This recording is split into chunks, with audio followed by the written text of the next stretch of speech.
নমস্কার, আমি বৈশাখী। কেমন আছেন আপনারা? তিরিং বিরিংয়ে আরেকটি নতুন ব্লগে আপনাদের সবাইকে ওয়েলকাম। এখানে এসে দুদিন তো হয়ে গেল, কি করে যে দিনটা কেটে গেল বুঝতেই পারলাম না। আর আজ হচ্ছে আমাদের বাড়ি ফেরার দিন। যেতে তো একদমই ইচ্ছা করছে না, কিন্তু কিছু করার নেই। আমাদের ইচ্ছা আছে এখানে আবার আরেকবার আসব। খুব ভালো লেগেছে আমাদের। আর সত্যি বলতে আমি এটা মনে করি যে ঘোরার জায়গাগুলোতে ওই 3 দিন 4 দিন ম্যাক্স 7 দিন, তার উপরে কিন্তু আর ভালো লাগে না। ঘুরতে যাওয়ার জায়গাগুলোতে শুধু ঘুরতে যাওয়ার মতনই যেতেই ভালো লাগে। যাই হোক, আমরা এখন এখান থেকে আর পাশে একটা বিচ আছে সেখানে যাব। ওটা খুব সুন্দর বিচ। আর সব থেকে বেশি ভালো লেগেছিল এই যে এই রাস্তাগুলো, মানে বিচের ধারে না আমাদের দীঘা বা পুরীর মতো খুব সুন্দর ওরা এরকম বসার মতো জায়গা বানিয়ে রেখেছে, যেটা খুব ভালো লেগেছে। চলুন তবে দেখা হচ্ছে বাড়িতে গিয়ে।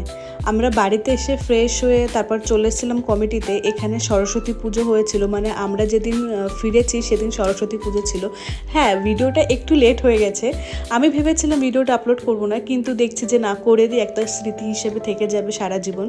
মানে এখানে তো প্রচুর বাঙালি আছে, তো এই সব বাঙালিরা মিলে সরস্বতী পুজো করছে। শুধু একটা নয়, এখানে প্রচুর বাঙালি আছে, তো প্রচুর কমিটিও আছে বাঙালিদের। তো সব কমিটিতেই পুজো করছিল। তো আমাদের বাড়ির কাছে সব থেকে এটাই কাছে, আর আমরা এই কমিটির মেম্বারও ছিলাম। তাই ভাবলাম যে ঘরে বসে কি করব, একটু কষ্ট হয়ে গেছিলো, 4-5 ঘন্টা জার্নি করে এসেছি। তাই ভাবলাম যে না থাক, এই দিনটা তো আর পাবো না যতই কষ্ট হোক। তাই আমরা একটু ফ্রেশ হয়ে আমরা আবার চলে এসেছিলাম এখানে সরস্বতী পুজো দেখবো। আর সুব্বুর এটা প্রথম সরস্বতী পুজো দেখা। আর ও এত খুশি হচ্ছিল ওখানে গিয়ে, মানে আমি ভাবছিলাম যে ও ঘুমাচ্ছে না কেন, বা ও টায়ার্ড কেন লাগছে না। ওখানে দেখি পুরো চাঙ্গা হয়ে গেছে, চারিদিকে খেলছে, দেখছে, জিনিসগুলো ধরছে। আমরা ওখানে বেশিক্ষণ তো ছিলাম না, ওই আধা ঘন্টা মতো ছিলাম।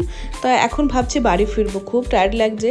যাই হোক, আমরা যখন গেছিলাম তখন সন্ধ্যা আরতি হচ্ছিল, খুব ভালো কেটেছিল সন্ধ্যাটা।